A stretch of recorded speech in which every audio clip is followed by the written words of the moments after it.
Shalom, salam berkat dari kami untuk pendengar sekalian. Saat ini pendengar akan diberkati dengan program Hari Ini Harinya Tuhan bagian yang ke-8.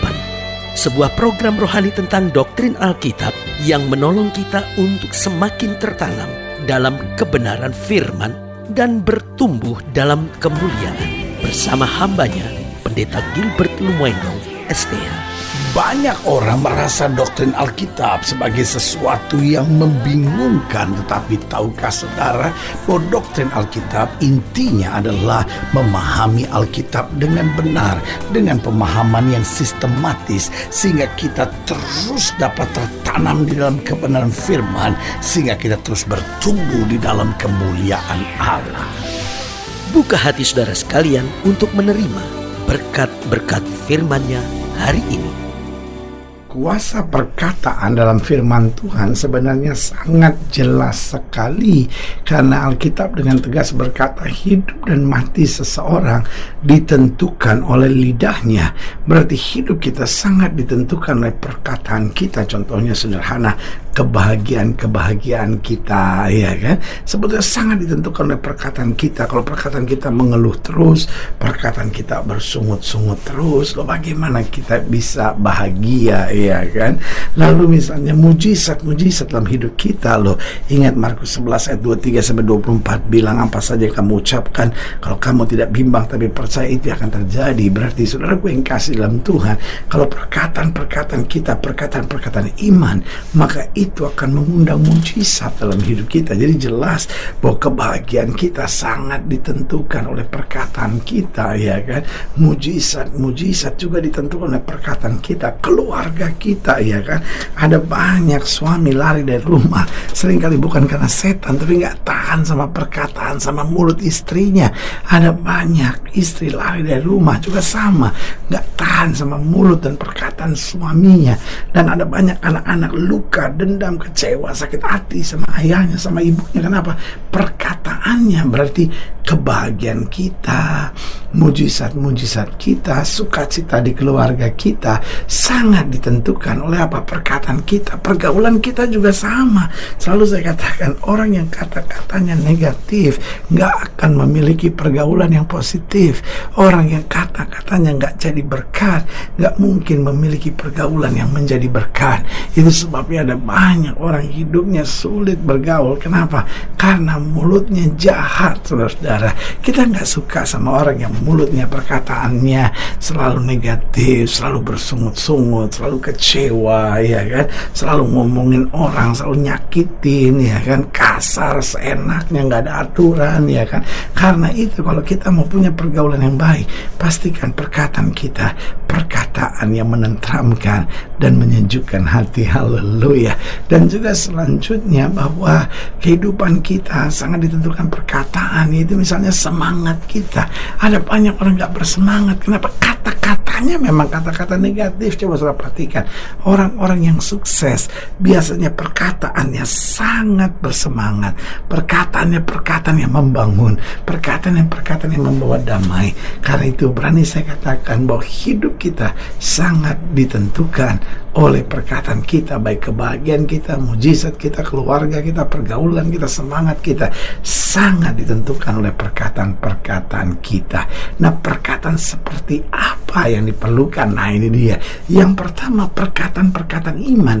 Jadi jangan katakan segala sesuatu seperti apa terjadinya, tetapi katakan seperti apa yang kita mau itu terjadi, iya kan? Jadi jangan selalu bilang bahwa wah, rumah tangga saya rusak, tapi selalu bilang saya percaya rumah tangga saya diberkati. Kan begitu. Saya percaya hari depan saya cemerlang. Jadi hidup ini jangan mengatakan apa yang akan kita jalani, tetapi hidup ini kita harus berkatakan apa yang kita imani akan terjadi dalam kehidupan kita. Itu yang saya bilang perkataan-perkataan iman. Yang kedua, perkataan apa yang penting? Perkataan yang jujur. Saudaraku yang kasih dalam Tuhan, pembohong, orang-orang yang tidak jujur, ini tidak akan disukai, tidak akan dipercayai. Makanya ada istilah, sekali lancung ujian seumur hidup orang tidak percaya.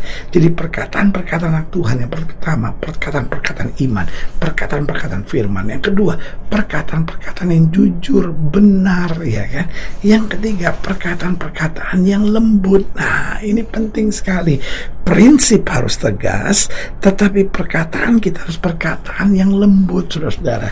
Ada banyak orang tua mendidik anak-anaknya bukan dengan ketegasan, tapi dengan kekerasan dan kekasaran, saudara-saudara. Ya, tapi anak saya tidak bisa dikasih tahu. Loh, tidak bisa dikasih tahu bukan berarti kitanya harus kasar, tetapi kitanya harus tegas, saudara-saudara. Yang menyelesaikan persoalan bukan kekasaran dan kekerasan, tapi ketegasan. Jadi perkataan kita perkataan iman. Yang kedua, perkataan jujur. Yang ketiga, perkataan lembut. Yang keempat, perkataan yang mendamaikan.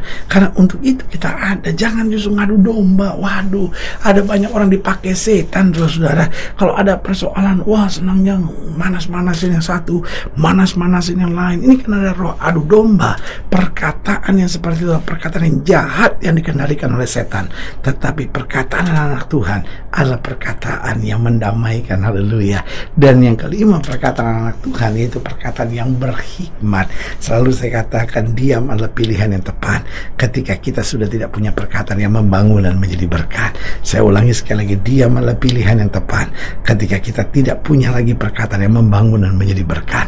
Pastikan perkataan kita perkataan iman, pastikan perkataan kita perkataan yang jujur, perkataan yang lembut, perkataan yang mendamaikan, perkataan-perkataan yang berhikmat. Haleluya. Selamat datang dalam program kita hari ini, harinya Tuhan, sebuah program rohani yang kembali mengingatkan kepada kita betapa pentingnya kita menjadikan firman Tuhan sebagai dasar keseharian hidup kita. Karena selama kita jadikan firman Tuhan sebagai dasar keseharian hidup kita, langkah-langkah ke depan kita penuh dengan kepastian kemenangan, berkat, mujizat, dan perkara-perkara besar. Haleluya. Nah, saudara yang kasih dalam Tuhan, dalam program hari ini kita sedang membahas tentang bukanlah perkataan hampa. Nah, ini penting. Hidup Kristen bukan hidup dengan perkataan yang sia-sia, tapi hidup Kristen adalah perkataan yang menjadi berkat, yang membawa damai sejahtera, yang memperluas kerajaan Allah di muka bumi. Haleluya. Nah, saudara yang kasih dalam Tuhan, dalam pembahasan kita tentang Ulangan 32 ayat 44 sampai 47, kita sedang membahas tentang bukanlah perkataan hampa di bawah judul perikop nasihat Musa yang terakhir. Ulangan 32 ayat 44 sampai 47, demikian firman Tuhan. Lalu datanglah Musa bersama-sama dengan Yosua bin Nun. Wah, ini luar biasa. Ya kan, padahal Yosua yang akan menggantikan Musa. Kadang-kadang ada banyak orang nggak bisa terima kalau digantikan seperti itu. Mana digantikannya sebetulnya dengan peristiwa yang nggak enak. Tuhan melarang Musa. Berarti kesannya Yosua lebih baik. Oh, saudara yang kasih dalam Tuhan, ini yang Saul nggak bisa terima dari Daud. Tapi luar biasa Musa ini. Datanglah Musa bersama-sama dengan Yosua bin Nun dan menyampaikan ke telinga bangsa itu segala perkataan nyanyian tadi. Setelah Musa selesai menyampaikan segala perkataan itu kepada seluruh orang Israel, berkatalah ia kepada mereka, perhatikanlah segala perkataan yang kuperingatkan kepadamu pada hari ini, supaya kamu memerintahkannya kepada anak-anakmu untuk melakukannya dengan setia segala perkataan hukum Taurat ini. Sebab perkataan ini bukanlah perkataan hampa bagimu, tapi itulah hidupmu, dan dengan perkataan ini akan lanjut umurmu di tanah kemana kamu pergi menyeberangi sungai Yordan untuk mendudukinya. Haleluya. Saudara yang kasih dalam Tuhan, dari sini saya bisa melihat Musa adalah pemimpin yang besar, sehingga Musa dan Yosua bisa bersama-sama meskipun Yosua yang akan menggantikan Musa. Salah satu hal yang penting yang kita bisa perhatikan dari Musa adalah kualitas perkataan, karena kualitas perkataan mereka sebetulnya menunjukkan kualitas iman. Nah, pertanyaannya, bagaimana kualitas perkataan kita dapat nyata? Saya pelajari bahwa kualitas perkataan kita sebetulnya ditentukan oleh hati kita. Itu sebabnya Alkitab bilang, apa yang terpancar keluar itu berasal dari dalam. Berarti sebetulnya perkataan seseorang membuktikan isi hatinya. Jadi kalau perkataan seseorang itu kasar, artinya hatinya kasar. Kalau perkataan seseorang itu cabul, berarti hatinya cabul. Kalau perkataan seorang itu perkataan yang curang, yang tidak jujur, berarti hatinya juga busuk. Perkataan perkataan kita ditentukan oleh hati kita. Jadi kalau perkataan-perkataan kita suka menyumpahi orang, mengutuki orang, berarti hati kita juga adalah hati yang jahat. Kalau hati kita bersih, maka perkataan kita juga akan menjadi perkataan yang bersih. Yang kedua, perkataan kita sebenarnya ditentukan oleh hubungan kita dengan Tuhan. Makin dekat hubungan seseorang dengan Tuhan, makin indah perkataannya, makin bijaksana perkataannya, makin berhikmat perkataannya. Karena itu selalu saya katakan, kalau kita mau lihat hubungan seseorang dengan Tuhan, jangan lihat kapan dia berdoa dan kapan dia ke gereja, tapi lihat dari perkataan-perkataannya. Adakah perkataannya membangun? Adakah perkataannya perkataan iman? Adakah perkataannya perkataan yang jujur? Adakah perkataan-perkataannya adalah perkataan-perkataan yang meninggikan Kristus? Berarti perkataan kita ditentukan oleh hati kita, hubungan kita dengan Tuhan, lalu juga kedewasaan kita. Lihat orang-orang yang tidak dewasa, kelihatan, wah kalau lagi pulang gereja, wah perkataannya manis benar. Tapi kalau udah emosi, udah disakiti, udah dikecewakan, wah perkataannya berubah. Ini yang saya bilang, perkataan kita ditentukan kedewasaan kita dengan Tuhan. Kalau hubungan kita dewasa, perjalanan hidup kita dewasa, maka dalam segala perkara kita stabil dalam perkataan, yaitu perkataan yang lemah lembut, perkataan yang berhikmat, perkataan yang membawa damai.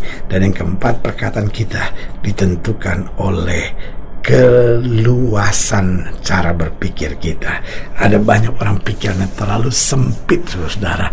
Orang-orang yang pikirannya tidak luas akan berkata seenaknya, lalu kemudian beranggapan, ya saya kan kepepet, saya kan terjepit, saya kan emosi. Tetapi orang yang luas berpikirnya, maka dia tahu dalam segala hal, dia tidak membiarkan perkataannya dikendalikan oleh setan untuk menghancurkan, tapi dia mau tetap dikendalikan oleh Roh Kudus untuk mendatangkan kemuliaan Tuhan. Haleluya. Saudaraku yang kekasih dalam Tuhan, jika saudara ini lebih jauh, hubungi kami melalui telepon, hubungi kami melalui surat, kunjungi website kami, karena kami ada untuk membawa Bapak Ibu saudara senantiasa lebih dekat pada Tuhan dan mengalami kasih kuasa mujizat yang luar biasa. Haleluya. Secara khusus melalui program ini juga saya berdoa buat setiap yang sakit, setiap yang berbeban berat, karena saya percaya bahwa bagi Allah tidak ada perkara yang mustahil. Nah, saudara yang ingin didoakan secara khusus, boleh taruh tangan kanan saudara di dada dan kita akan berdoa. Mari kita berdoa. Bapa, dalam nama Yesus, sama doa buat yang sakit, sama doa buat yang berbeban berat, sama doa untuk setiap yang sedang menghadapi masa-masa yang sukar, karena Bapa percaya bahwa bagi Allah tidak ada perkara yang mustahil. Bapa mau berdoa di dalam nama Yesus, Tuhan jamah yang sakit Tuhan sembuhkan, yang lemah Tuhan kuatkan, yang susah Tuhan hiburkan, yang jatuh Tuhan angkat, sehingga hari-hari yang penuh kemenangan boleh berlaku. Secara khusus sama doa buat yang taruh tangan kanannya di dada, di dalam nama Yesus Tuhan jamah anugerah, kasih karunia kuasa Tuhan boleh terus bekerja, bahkan jamah lidah dan bibir mulut kami, supaya lidah bibir mulut kami mengucapkan perkataan iman, perkataan-perkataan yang jujur, perkataan-perkataan yang lemah lembut, yang mendamaikan dan berhikmat serta bijaksana. Di dalam nama Yesus kami berdoa. Haleluya. Amin. Saudara yang kasih dalam Tuhan, kita sudah berdoa. Ingat, Allah tidak pernah lalai menepati janjinya. Inilah saatnya buat kita untuk bangkit bersemangat, bersuka cita dalam menghadapi segala perkara, karena kita tahu Yesus hidup, Yesus berkuasa, dan selalu menyediakan yang terbaik buat anak-anaknya. Doa saya menyertai saudara. Sampai berjumpa pada program berikutnya. Jangan lupa jadikan hari ini harinya Tuhan. Haleluya.